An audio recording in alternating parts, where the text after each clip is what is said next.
¿Qué tal? ¿Cómo le va? Gracias por acompañarnos en una emisión más de Noticias del Congreso. La Cámara de Diputados recibió a diversos funcionarios como parte de la glosa al quinto informe de gobierno del Ejecutivo Federal. Le tenemos todos los detalles.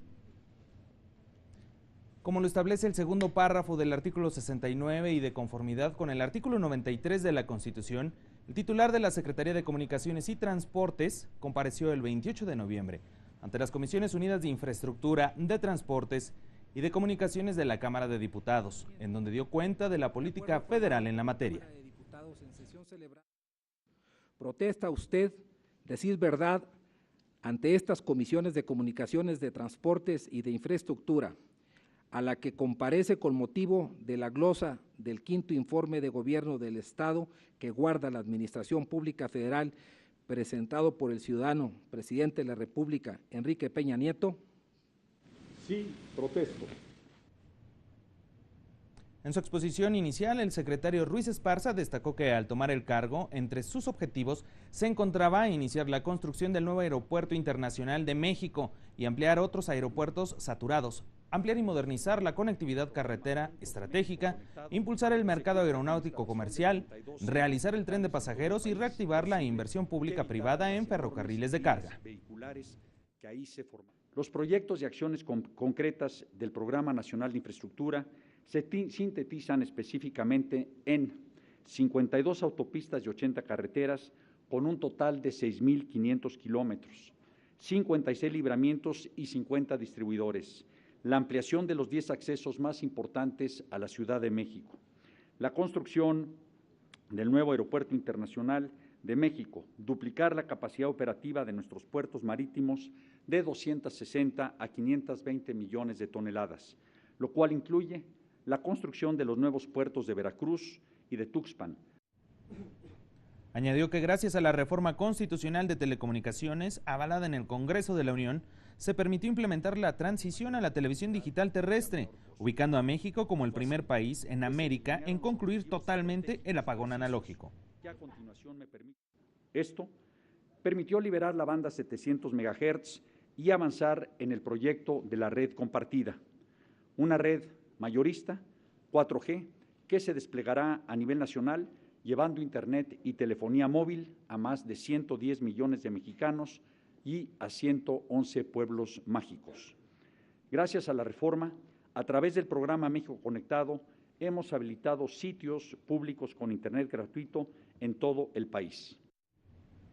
Posteriormente, legisladores de los grupos parlamentarios formularon sus preguntas al funcionario federal. En primer lugar, el diputado Gonzalo Guízar de Veracruz realizó un cuestionamiento relativo a su entidad. Como parte del sureste del país, quisiéramos en primer lugar saber las obras que tenemos en potencia, sobre todo en el norte de Veracruz, señor secretario. Lo que es Oshuluama, Tampico Alto, hay una obra ahí que se está realizando, está en ejecución y que esperemos pronto sea finiquitada. Es una obra de carácter federal.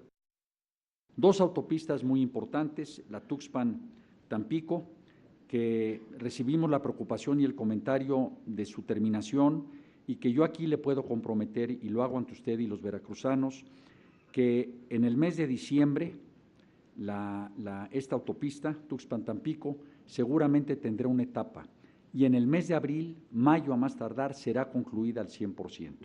Sabemos la importancia de la misma. Quiero sí acotar aquí que la autopista llegará a Oshuluama y ese es el compromiso que se establece. Por Nueva Alianza se destacó que en el programa de empleo temporal la Secretaría benefició a más de 76,000 mujeres a través de su participación en trabajos de conservación y construcción de caminos y brechas. El cuestionamiento versó sobre ese tema. Buscamos que las mujeres ocupen espacios no tan solo en el programa de empleo temporal, sino esos espacios se abran en todos los programas que abarca la Secretaría y con ello mejorar los ingresos y el bienestar familiar de mujeres que actualmente no tienen empleo y que en muchos de los casos son el pilar de la familia. Ante ello, ¿cuáles son las acciones que la Secretaría de Comunicaciones y Transportes está impulsando para que se le brinde mayor inclusión a la mujer en el ámbito laboral.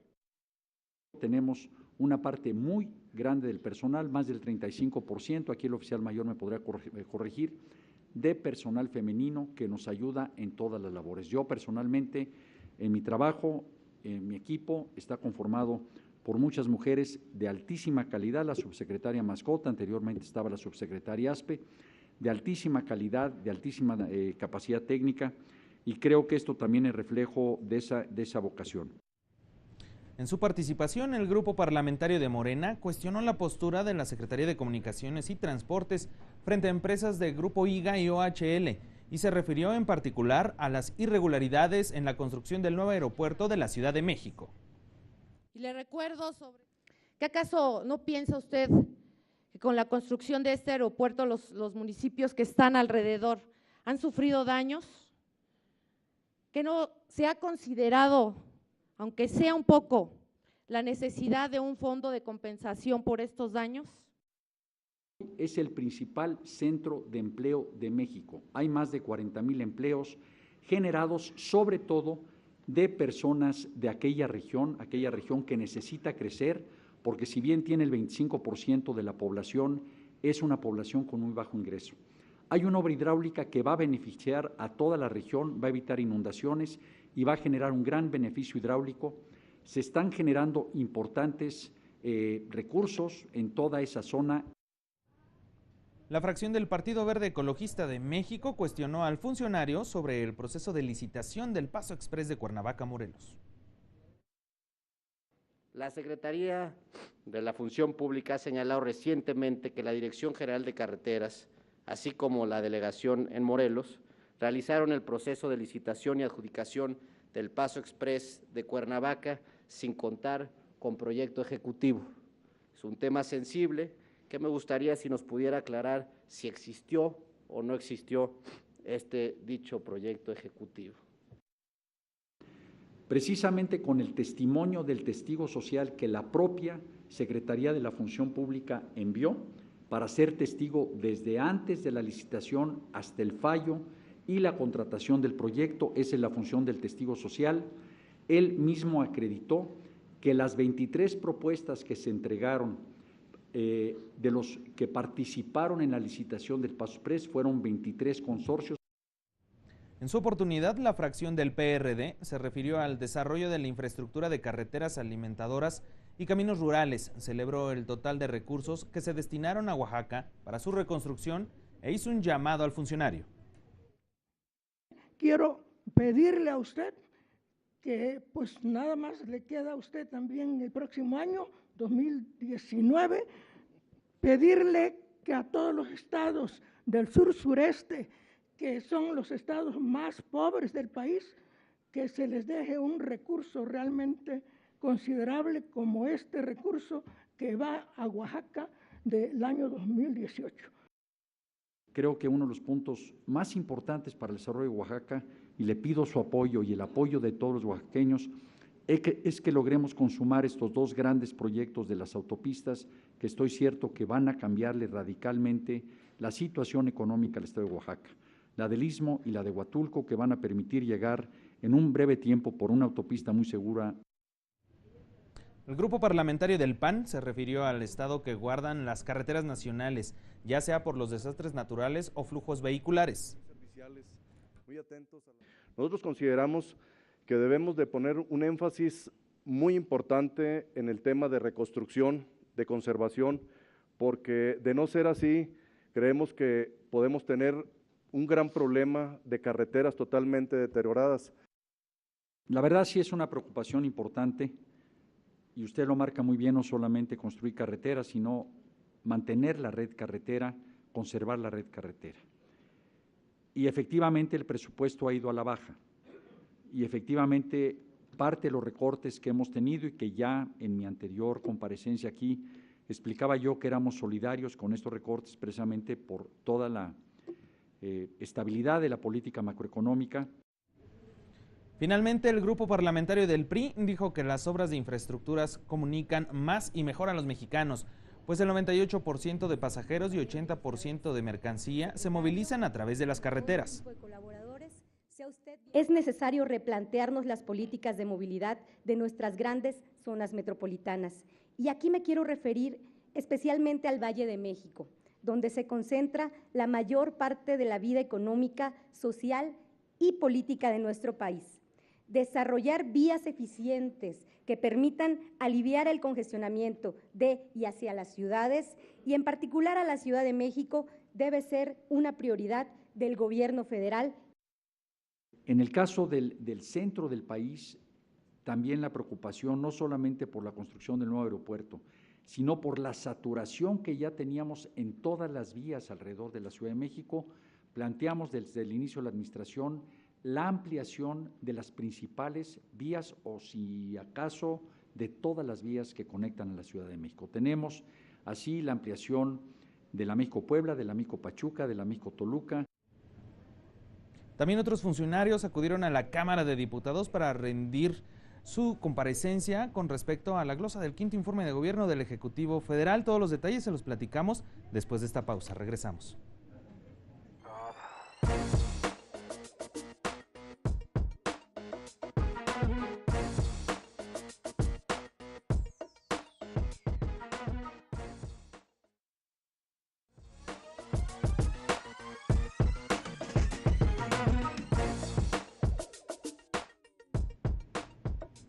Qué bueno que continúa con nosotros aquí en Noticias del Congreso. Vamos con la información ocurrida en el Palacio Legislativo de San Lázaro. Uno de los sectores de particular trascendencia para el país es el energético, y así quedó de manifiesto al comparecer el titular de la Secretaría de Energía a finales del mes de octubre. Veamos el desarrollo de estos trabajos. A efecto de ampliar el análisis correspondiente al quinto informe de gobierno del titular del Poder Ejecutivo Federal sobre el estado que guarda la administración en materia de política económica en lo relacionado con el sector energético, el secretario de Energía compareció ante la Comisión del Ramo de la Cámara de Diputados. Antes de la primera intervención del funcionario del gobierno federal, la presidenta de la Comisión de Energía le tomó la protesta respectiva en términos de lo dispuesto por el artículo 69 de la Constitución Política de los Estados Unidos Mexicanos. ¿Protesta usted decir verdad ante la Comisión de Energía de la Cámara de Diputados, a la que comparece con motivo de la glosa del quinto informe del estado que guarda la Administración Pública Federal presentado por el ciudadano presidente de la República? Sí, protesto. ¿Enterado usted de los alcances y consecuencias de ello? Si así no lo hiciere, que la nación se lo demande. En su exposición, el secretario de Energía destacó que durante los últimos 5 años se dio un cambio importante en el paradigma del sector energético del país, acompañado de la implementación de nuevas políticas públicas. En ese sentido, informó que como resultado de la implementación de la reforma energética y de un nuevo modelo en materia de hidrocarburos, nuestro país está atrayendo nuevas inversiones públicas y privadas que se reflejan en los resultados del sistema licitatorio de contratos de exploración y de extracción de hidrocarburos que se han desarrollado durante los últimos 2 años. De 97 áreas que ofertamos en estas licitaciones, en estas 7 licitaciones, hemos adjudicado el 74%. Se estiman que si hubiera éxito comercial en este número de lotes adjudicados, las inversiones podrían llegar a ser hasta de 59,000 millones de dólares a lo largo de la vida de los contratos. Respecto al nuevo modelo del área de electricidad, el funcionario del gobierno federal destacó la democratización y comercialización de energía en nuestro país, al pasar de un modelo donde solo el Estado tenía el monopolio en este sector, a uno en el que se le dio acceso a aquellos mexicanos con capacidad para formar empresas, a fin de comercializar y generar electricidad. Y también hemos llegado ya a la tercera etapa, que sean los ciudadanos en sus domicilios o en sus pequeños y medianos negocios que puedan generar elección limpia a través de los avances tecnológicos que nos ha traído la energía solar, y facilitará que miles de mexicanos en los próximos meses puedan poner paneles fotovoltaicos en sus casas, generar electricidad limpia. Al iniciar con la primera ronda de preguntas y respuestas, el diputado Macedonio Tamés cuestionó al secretario de Energía sobre el incremento que ha tenido en el país el gas LP, el cual dijo es utilizado por el 74% de los mexicanos. Hemos visto con espanto que el precio ha aumentado 27.3% de diciembre del 16 a octubre de este año del 17. Claro, se aduce que el mercado internacional, que el huracán Harvey dañó las instalaciones en Texas. ¿Qué medidas se pueden tomar o han pensado ustedes tomar para que estos aumentos no afecten tanto a los consumidores mexicanos? La CRE ya emitió regulación para poder dar permisos a que productores independientes que dispongan de pipas puedan abastecerse directamente en los centros de carburación de petróleos mexicanos y llevar el producto hacia los domicilios. También estamos facilitando que las gentes puedan llevar sus cilindros a estos centros y ahí cargar y ahorrarse el precio del transporte. En su participación, la diputada Sofía González Torres refirió el Acuerdo de París, al que pertenece México, el cual obliga a que en los próximos 15 años se bajen en 22% las emisiones de gas de efecto invernadero. Siendo así, señor secretario, aquí también aprobamos la Ley de Transición Energética y esta pues justo es para poder apoyar a que México llegue a estos objetivos. Me gustaría preguntarle con qué herramientas cuenta el sector eléctrico para aprovechar las energías limpias y poder impulsar esta transición que necesitamos. El diseño del mercado generó los certificados de energías limpias, que han probado su eficacia en distintos países del mundo como un incentivo para que haya más inversión, más plantas de generación en materia de las llamadas energías verdes. Rocío Nale García, coordinadora parlamentaria de Morena, dijo que el costo de los combustibles ni de la energía eléctrica se ha visto reducido y preguntó sobre las expectativas no cumplidas en lo relativo a producción petrolera. Hablaban de que la producción de petróleo en el 2018 llegaría a 3 millones de barril diario. Y pues no llegamos a eso, estamos en el 2017 y hoy tenemos una producción petrolera con unos límites de 1.700.000 barriles diarios. La caída de la producción de crudo del país, usted lo sabe porque es petrolera y viene de una región petrolera, no empezó con la reforma energética, empezó desde el 2004. Y usted sabe muy bien también a qué se debe. Se debe principalmente a la declinación del yacimiento supergigante de Cantarell que empezó en ese año y que nos daba el 62%. El Partido de la Revolución Democrática también se refirió al estancamiento en la producción petrolera, recalcando que no se llega ni a los 2 millones de barriles diarios. Añadió un cuestionamiento sobre el funcionamiento del modelo fiscal. De acuerdo a información que usted nos ha platicado, se han comprometido cerca de 61.000 millones de dólares para exploración y extracción del petróleo y cerca de 12.000 millones de dólares en gasoducto, además de casi 7.000 millones de dólares para generar energías limpias. Le pregunto, señor secretario, ¿de qué servirá dicha inversión?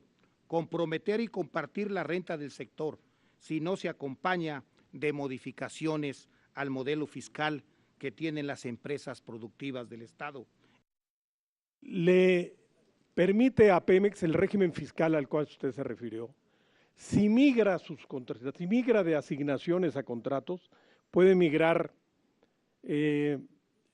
sus IEPS y sus COPS, los puede que se otorgaron con base en la ley del 2008, los puede migrar y obtener un nuevo régimen fiscal, puede hacer migraciones también sin socio de las áreas que le ha asignado el Estado. El Partido Acción Nacional dijo que la reforma energética es vista como un éxito a nivel internacional, pero que siguen existiendo áreas de oportunidad, principalmente en la regulación. Por ejemplo, en la Comisión Nacional de Hidrocarburos nos preocupa que no tenga el suficiente presupuesto y las suficientes herramientas para medición de los nuevos yacimientos y las nuevas inversiones. Creemos que tenemos que dotarlas de presupuesto y suficiente autonomía. Un modelo energético como el que México adoptó solo puede tener éxito con órganos reguladores fuertes, porque no es un modelo donde se esté renunciando a la rectoría del Estado. Se somete a las empresas públicas, a las empresas productivas del Estado y a las empresas privadas, a la rectoría del Estado. Por su parte, el Partido Revolucionario Institucional recordó que desde principios de 2017 se inició la liberalización del precio de la gasolina, la cual ha sido paulatina y viene una siguiente etapa. En consecuencia, su pregunta versó sobre este tema. Y queremos saber los ciudadanos, los diputados, qué avances se han registrado en la diversificación del mercado de las gasolinas. ¿Cuántas inversiones más esperamos, señor secretario? Obviamente, ¿cuáles serán los beneficios a corto plazo con este tema de la liberalización y de estas nuevas marcas? Vemos cómo el consumidor empieza a tener ya la facultad de elegir entre distintas marcas. Cada día se abren nuevas marcas, por eso si le doy ahorita, ayer hablaba de 27, hoy tengo que hablar de 30 nuevas marcas de gasolineras y hay aproximadamente 1,700 estaciones de servicio que corresponden a estas 30 marcas, la inmensa mayoría todavía con gasolina de Pemex. Es momento de hacer una pausa, regresamos con más información, no le cambie.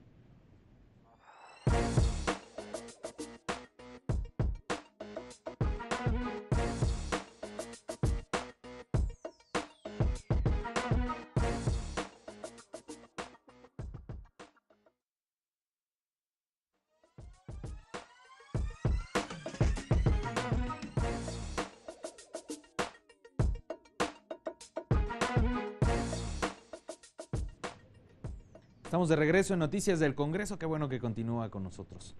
Otra de las comparecencias realizadas a finales del mes de noviembre y para concluir con el mandato establecido en la Constitución Política, la secretaria de Desarrollo Agrario, Territorial y Urbano, Rosario Robles, acudió a comparecer ante las Comisiones Unidas de Desarrollo Urbano y Ordenamiento Territorial, de Reforma Agraria y Desarrollo Metropolitano. La funcionaria rindió protesta de decir verdad. ¿Protesta usted decir verdad ante estas Comisiones Unidas de Desarrollo Metropolitano, Vivienda, de la Reforma Agraria y Desarrollo Urbano y Ordenamiento Territorial de la Cámara de Diputados, a las que comparece con la finalidad de profundizar en el análisis del quinto informe de gobierno presentado por el ciudadano presidente de la República?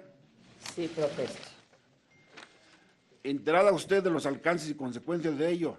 Si así no lo hiciere, que la nación se lo demande. La secretaria de Desarrollo Urbano, Territorial y Agrario, Rosario Robles, inició su intervención destacando los resultados en materia de planeación de vivienda de este gobierno, gracias a la cual instituciones como Foviste e Infonavit han construido en los últimos 5 años. Y lo más importante es que dos instituciones muy sólidas del Estado mexicano, el Infonavit, el Foviste, lograron cifras récords durante esta administración. Una de cada 4 viviendas que se han originado por estas dos instituciones se han concretado durante la administración del presidente Enrique Peña Nieto. Y esto no es poco si consideramos que tienen 45 años de antigüedad. Destacó que durante este sexenio se modificó la política de vivienda, al ponerse en marcha una política nacional que amplíe la vivienda de interés social para combatir hacinamientos.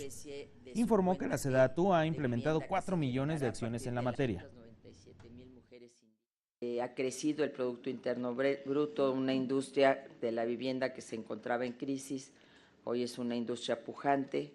La reforma financiera además ha permitido una mayor competencia y en consecuencia que las tasas de interés se mantengan estables a pesar de las turbulencias que vivimos a principios del año, y al mismo tiempo se pusieron en marcha esquemas por estas instituciones muy relevantes, como ampliar la capacidad de crédito, inicialmente de 400,000 pesos, al inicio del gobierno 800,000 y actualmente a casi 1,700,000 pesos. Destacó que la Procuraduría Agraria ha avanzado de manera considerable en la conciliación y en la resolución de conflictos en materia tanto de terrenos nacionales como de conflictos agrarios. El diputado del Partido Verde, Rafael Guirao, externó su agradecimiento con la actual secretaría a cargo de Rosario Robles en el estado de Chiapas por la recuperación de viviendas que resultaron ampliamente dañadas en los pasados sismos. Cuestionó a la secretaria sobre este tema de reconstrucción. ¿Cuáles son hoy los alcances de esta nueva política de vivienda? ¿Y de qué bases partimos para enfrentar el desafío de la reconstrucción de vivienda en los estados afectados por los sismos del septiembre pasado? Que se ha diversificado esta política, entendiendo que no solamente debemos de atender a la población que ya tiene seguridad social, sino de manera muy importante en una visión de inclusión a quienes no la tienen, a las mujeres, a los jóvenes, a nuestros migrantes en el campo, a partir de tener un predio, el poderse construir una casa. El diputado de Morena, Jesús Valencia, señaló que después de los sismos, pareciera que la ciudad ha sido abandonada por la Secretaría de Desarrollo Urbano, lo que fue negado por la titular de la dependencia al señalar que ya se hicieron los censos en 7 delegaciones, incluida Iztapalapa, y que en 5.974 viviendas se registran con daños. Por lo cual no han bajado. ¿Se ha sentido abandonada la ciudad por el gobierno federal, sobre todo en esta etapa de los pasados sismos de septiembre? ¿Cuántas viviendas, según la dependencia que usted dirige, se tienen registradas con daños susceptibles de apoyo por parte de SEDATU? La Ciudad de México ha tenido el mismo tratamiento que las demás entidades de la República en materia de la reconstrucción.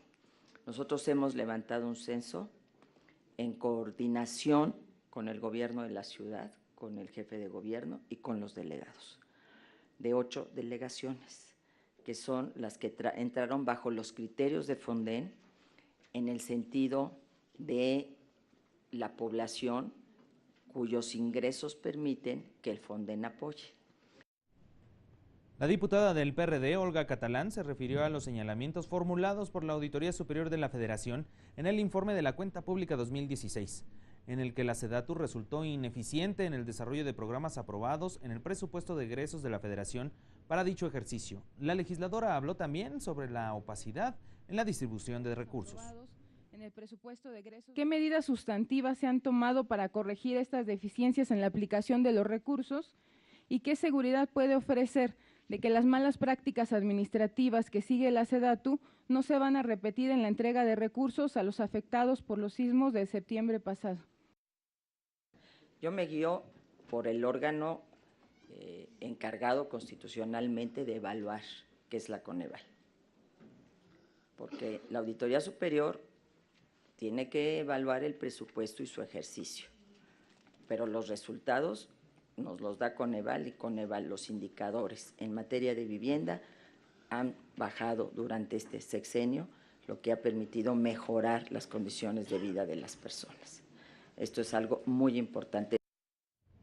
En su oportunidad, la fracción de Acción Nacional recordó que a un año de la publicación de la Ley General de Asentamientos Humanos, hay una responsabilidad específica del gobierno federal que tiene que ver con la conformación de la red metropolitana.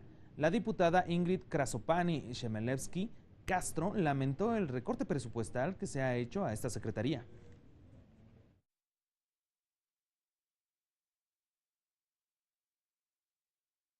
Si se ha destinado un recurso específico para ello, y definitivamente se requieren datos muy concretos con respecto a lo que prevalece y las delimitaciones de las zonas metropolitanas. Como es de su conocimiento, en el 2010 fue el último estudio que se llevó a cabo por parte de lo que es INEGI, Cedesol y precisamente CONAPO, con respecto a la delimitación de las zonas metropolitanas. ¿Qué acciones ha llevado la SEDATU para poder impulsar que se lleve a cabo una delimitación o una actualización de las delimitaciones? Yo creo que es uno de los temas pendientes, el lograr que tengamos estos mecanismos muy sólidos de gobernanza metropolitana que le den orden y que le den capacidad de gestión y de recursos a las metrópolis. En eso, desde luego que coincidimos. Nosotros, con base en la ley, hemos estado instalando los consejos estatales En próximos días instalaremos el Consejo Metropolitano, en el caso de aquí, del Valle de México, que es la megalópolis, es probablemente el más importante. Por su parte, el grupo parlamentario del PRI, la diputada María del Rocío Rebollo Mendoza, recordó que actualmente existen etiquetadas 59 zonas metropolitanas. Señaló que ante la disminución del presupuesto, el etiquetado de recursos se dispersa. Además, cuestionó a la funcionaria sobre las acciones adicionales para fortalecer las zonas metropolitanas. Con una diferenciación que a partir de la reducción que se tuvo este año del 70% del presupuesto, bueno, pues hubo zonas que recibieron 10 millones de pesos, incluso menos. Y la decisión de este año, a pesar de los esfuerzos que hicimos en la Comisión de Zonas Metropolitanas, no se incrementó el presupuesto, ni tampoco se etiquetó, está en una bolsa concursable. ¿Qué implica eso? Que muchas de esas zonas que ya están catalogadas como zonas metropolitanas difícilmente van a poder acceder al recurso. En pensar que un tema nodal son estas metrópolis medias y pequeñas, para no cometer los mismos errores. Es decir, sí hay que tener acciones afirmativas. Lo pondría un poco lo que hacemos en materia de género, habría que hacerlo como acción afirmativa en materia metropolitana. Y que haya un criterio de inclusión y de dispersión de recursos en donde se atienda también a estas pequeñas metrópolis. Movimiento Ciudadano afirmó que la SEDATU tiene encomendadas funciones de primer orden. Una de ellas de gran relevancia es la reconstrucción de las zonas afectadas por los terremotos de septiembre pasado, señaló el diputado Adán Pérez Utrera, quien reconoció los avances en la Secretaría, aunque enfatizó en que aún persisten prácticas clientelares. La reconstrucción, ¿qué se está haciendo de manera real y efectiva para autentificar la transparencia y la rendición de cuentas en los procesos de la aplicación de los recursos para la reconstrucción?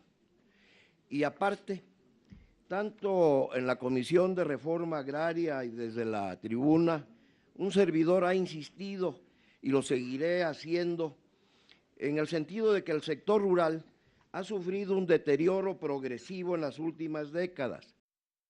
La manera de garantizar la transparencia en la reconstrucción es comparando censo con tarjetas entregadas.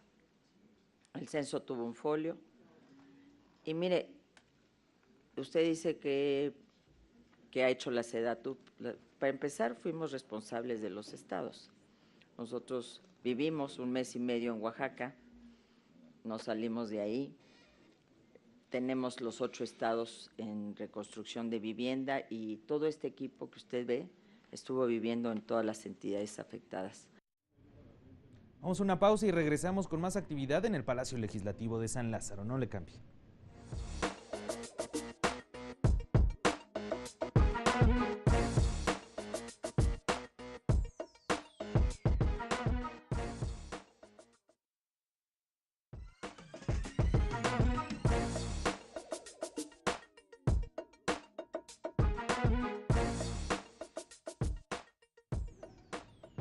Estamos de regreso en Noticias del Congreso. Veamos ahora cómo se llevó a cabo la comparecencia de la titular de la Secretaría de Cultura, quien ante la Cámara de Diputados acudió el 24 de octubre para dar cuenta de la política en esta materia por parte del gobierno federal, así como las acciones tras su reciente creación. En el marco del análisis del quinto informe de gobierno, la Comisión de Cultura y Cinematografía de la Cámara de Diputados citó a comparecer a la titular de la Secretaría del ramo. Previa a la intervención de la funcionaria, el presidente de la comisión, el diputado Santiago Taboada Cortina, adelantó que el reto inmediato es dotar a este sector del presupuesto necesario para actividades artísticas del país y habló de las bondades de la reciente Ley General de Cultura y Derechos Culturales. Lo anterior es sin duda parte fundamental del proceso de descentralización cultural a través de los 3 órdenes de gobierno, lo cual puede llevarnos a un verdadero federalismo cultural con tramos de responsabilidad bien definidos y tener así una administración de la cultura más ágil y efectiva que ayude a garantizar de mejor manera el derecho a la cultura y el ejercicio de los derechos culturales. Luego de tomar protesta de decir verdad, la titular de la Secretaría de Cultura, María Cristina García Cepeda, entregó el Programa Anual de Trabajo de Proyectos Culturales 2016-2017 y el primer tema en abordar fue el de los daños al patrimonio cultural causados por los sismos de septiembre pasado, e informó además que el plan maestro para su restauración ya está en marcha. En este lamentable escenario de emergencia, el censo de daños levantado por la Secretaría de Cultura, con la participación de más de 200 especialistas, registra al día de hoy más de 1.800 inmuebles históricos y de valor patrimonial y cultural con daños que van de severos a moderados y menores. Se reiteró que esta es la primera comparecencia de un secretario de Cultura ante el Poder Legislativo, encuentro en que se adelantó que la dependencia emitirá el reglamento de la Ley de Cultura. Se dijo también que una de las primeras acciones de la dependencia fue poner en marcha el Sistema Nacional de Información Cultural. El Sistema Nacional de Información Cultural está en marcha y conjunta datos e información sobre recursos, gestión y oferta cultural, economía y cultura y encuestas y estudios.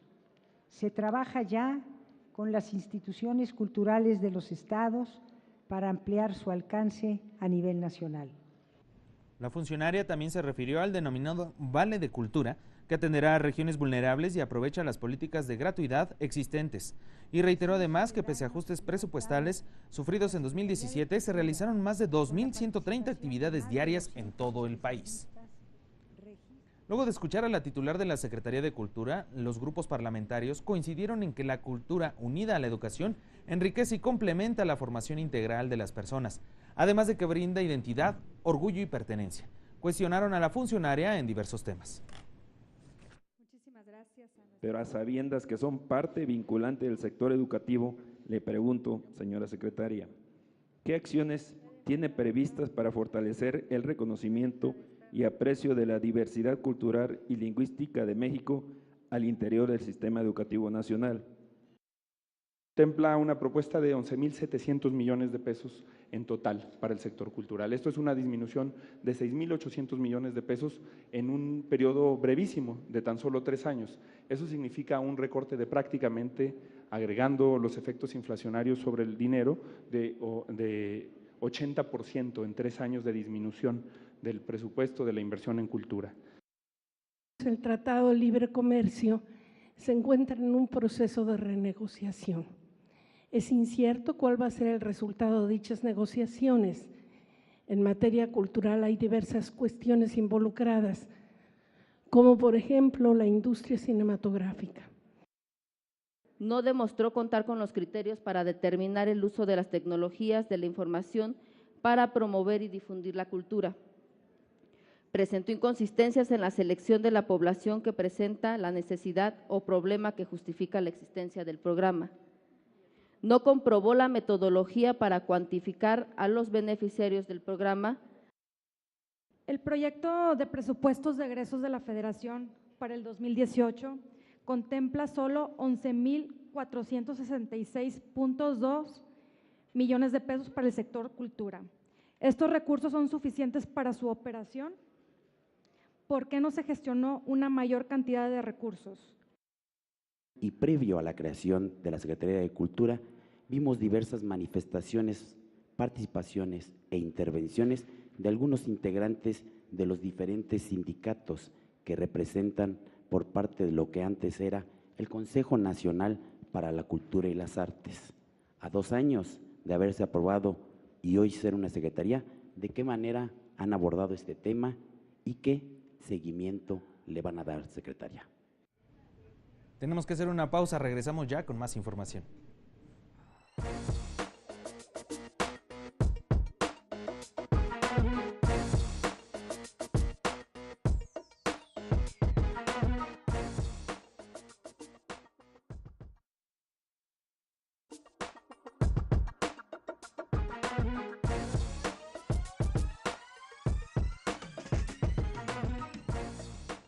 Gracias por continuar con nosotros aquí en Noticias del Congreso. Déjeme platicarle, fue el 25 de octubre cuando José Calzada Rovirosa, secretario de Agricultura, Ganadería, Desarrollo Rural, Pesca y Alimentación, compareció ante las Comisiones Unidas de Agricultura y Sistemas de Riego, de Ganadería, de Desarrollo Rural y de Pesca de la Cámara de Diputados, ante quienes destacó que si bien hay avances en el sector, pues México se ha convertido en el 10º exportador de alimentos en el mundo, aún se encuentran lejos de lograr su real potencial. Vamos con los detalles. Las comisiones de Agricultura y Sistemas de Riego, de Ganadería, la de Desarrollo Rural y la de Pesca recibieron la comparecencia del titular de la SAGARPA para profundizar en los resultados de las acciones del gobierno federal. El diputado Germán Escobar Manjarres dio la bienvenida al funcionario. Licenciado José Eduardo Calzada Rovirosa, secretario de Agricultura, Ganadería, Desarrollo Rural, Pesca y Alimentación, hago de su conocimiento que comparece ante esta soberanía bajo protesta de decir verdad a efectos de ampliar el análisis correspondiente al 5º informe de gobierno sobre el estado que guarda la administración pública del país, entregada por el presidente de los Estados Unidos mexicanos en materia del campo. Luego de rendir protesta de decir verdad, el titular de la SAGARPA dijo que en el sector trabajan casi 7 millones de personas y representa casi el 10 puntos del Producto Interno Bruto. Indicó además que en el 5º año del gobierno el crecimiento del sector fue del 3.3% con un valor en la producción cercano a 95,000 millones de dólares. Nuestras exportaciones pasaron de 4,000 a 29,000 millones de dólares en 2016 y hoy nos hemos colocado como el 10º exportador de alimentos del mundo. Gracias al reto que implica la competencia del exterior y a la inversión de los productores en nuestro sector, hoy el valor de exportación por hectárea en México es mayor a la de nuestro vecino del norte. El funcionario detalló que México cuenta con 22 millones de hectáreas cultivadas y a partir del 2016 nuestro país es el principal proveedor de alimentos de Estados Unidos. Además dijo que ya se venden productos del campo mexicano en más de 150 países, entre ellos China, Japón, Península Arábiga, Latinoamérica, Rusia, y agregó que defenderán la posición en el TLCAN. Es tarea de todos. Lo haremos con la participación de todos los involucrados en el sector y defendiendo con firmeza nuestra posición en los mercados internacionales. En lo que resta de la administración, fortaleceremos los sistemas de transparencia, rendición de cuentas y eficacia en el gasto, así como consolidar los procesos de valor agregado tan importantes para ayudar al ingreso de nuestras productoras. El titular de la SAGARPA dijo que en el sector rural viven 25 millones de personas que requieren estrategias diferenciadas. Agregó que los programas especiales para la seguridad alimentaria y el campo en nuestras manos han detonado más de 72,000 proyectos productivos e indicó que el 60% del presupuesto de la SAGARPA se destina a pequeños productores.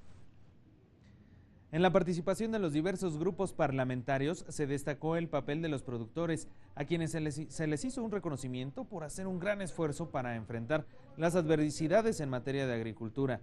Cuestionaron además sobre temas como los programas que impulsa esta dependencia y destacaron que los jóvenes no encuentran motivaciones suficientes para quedarse en el campo mexicano. En materia de desarrollo rural, nadie conoce la duración de las convocatorias, el lenguaje y los documentos que se piden. Resultan muchas veces innecesarios y engorrosos. ¿Cómo esperan que esta ayuda llegue a los que más están reclamando este beneficio? En materia de alimentación y competitividad, dentro del programa Productividad y Competitividad Agroalimentaria, ¿cuáles han sido los alcances del componente acceso al financiamiento? Que no ha habido el suficiente apoyo a los jóvenes mexicanos que siguen emigrando a otros países. Nos encontramos ante la realidad en la desafortunadamente que los apoyos y programas no llegan a muchos sectores de la población, principalmente a los amigos campesinos de nuestro país. En esos 2 años, que fue el año pasado y el que está corriendo, han tenido recortes de 8,000 millones y 5,000 millones también respectivamente. Este año, adicional a ello, Se pretende un recorte en términos reales del 16% con respecto al año anterior, lo que significa prácticamente 5,000 millones de pesos para dejar de atender los temas de los campesinos en México. El problema es serio, de gran relevancia, está marcado con la amenaza de la deportación masiva y la finalización del programa que protegía a los Dreamers. En este sentido, nuestro país no puede cerrar los ojos ante esta realidad. No obstante, si tomamos en cuenta que aproximadamente el 80% de estos jóvenes quedarán sin respaldo y son de origen mexicano. La pregunta, señor secretario, ¿cuál es el plan de Zagarpa para atender a los repatriados? ¿Cómo nos explica que para el gobierno mexicano el campo es una prioridad, uno de sus sectores estratégicos, cuando año tras año el presupuesto señalado en el PEC y en su dependencia trae rectores a los programas, en especial a los productivos? Nos preocupa que a pesar de los múltiples y graves problemas por los que atraviesa el sector rural, el proyecto de presupuesto enviado por el Ejecutivo invariablemente viene tasado a la baja con relación al ejercicio anterior. Pero más nos preocupa que las ampliaciones presupuestales autorizadas por esta soberanía en el ejercicio del gasto terminen modificados a la baja sin mayor explicación. Lo más preocupante es que el presupuesto actual equivale a lo mismo presupuesto que hace 10 años. Del 2008 a la fecha es prácticamente el mismo presupuesto. Y yo cuando me dicen que este gobierno tiene por interés primordial el campo, pues no lo veo reflejado en el presupuesto. Y no lo he visto reflejado durante estos años, no solamente este año. Es notorio. En el tramo de responsabilidad y coadyuvancia que le corresponde, ¿qué ha hecho la Zagarpa y Conapesca exactamente para proteger a los pescadores ribereños y a la vaquita marina? ¿Cómo se ha reconocido que la población de estas zonas y los pescadores legítimos merecen importancia como parte de la relevancia de esa área importante? Al responder a los cuestionamientos de las y los diputados, el titular de la Zagarpa señaló que se sigue trabajando para hacer más sencillas las convocatorias a los productores. Además, afirmó que el campo mexicano necesita rejuvenecerse. En cuanto al presupuesto designado para el sector, se pronunció por reestructurar los recursos. Que no siempre más es mejor si lo utilizamos bien. Y dentro de todo este contexto, el hecho de que estemos reorientando el presupuesto del campo mexicano para que vaya destinado a los pequeños productores, el 60% del presupuesto va a pequeños productores, nos va a dar rendimientos, no solamente en materia de productividad, no solamente en mejor calidad de vida, sino también en justicia social. Comparto con usted. Señaló diversas acciones que ha emprendido la dependencia a su cargo para proteger a especies en peligro de extinción. Con la vaquita marina, su extinción, dicen los científicos que quedan 30 vaquitas marinas, tenemos que cuidarlas. Y segundo, la totoaba. Y precisamente por ello se han tomado determinaciones para que se compense a los pescadores. Tenemos 1,400 pescadores en San Felipe y 1,100 pescadores en Santa Clara. Se les compense con recursos económicos en un intercambio de no pesca, pero compensación económica gubernamental. Cada mes aproximadamente hay un apoyo de 47 millones de pesos.